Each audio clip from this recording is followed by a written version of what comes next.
Hello everyone! In this video we are going to talk about GOK's orange gas hoses, which come in various lengths with different types of fittings and are suitable for a wide range of applications. For example, for gas grills, gas stoves, but also for LPG systems on boats or in caravans and motor caravan.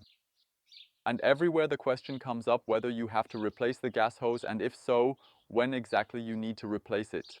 We demonstrate how you can determine that and the role the yellow tag crucially plays in the process.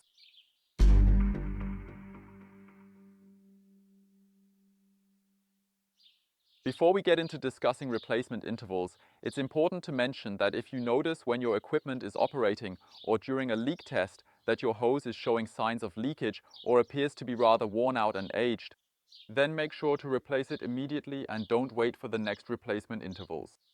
Definitely replace it before the next use of the LPG system. Such a hose definitely has no place in an LPG system anymore. For different applications, there are often different prescribed replacement intervals to consider. Keeping track of everything as an end user isn't always straightforward, which is why we've come up with a little assistance to help you out. Most of the hose assemblies from GOK have such a yellow tag. On the yellow tag, you'll find the individual application areas represented by a pictogram. And right below the pictogram, you'll find the year stated by which the hose must be replaced at the very latest. If you can't directly match the pictograms right away, you'll find a helpful link in the video description below to a post on our GOK blog that thoroughly explains everything in more detail.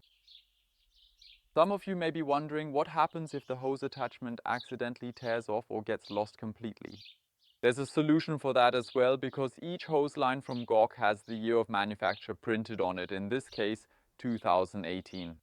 The respective replacement intervals can be found in a separate blog article, which we've conveniently linked in the video description. Since we happen to have a gas grill right here, let's use it as the example to walk through the entire process together. The technical regulation for the private operation of a gas grill states that you must replace hose assemblies and pressure regulators after 10 years. You, as operators, are responsible for the exchange. So now you know what to look out for when exchanging a gas hose. We hope we could assist you and would be grateful if you supported us with a like or a subscription to our channel. Thanks.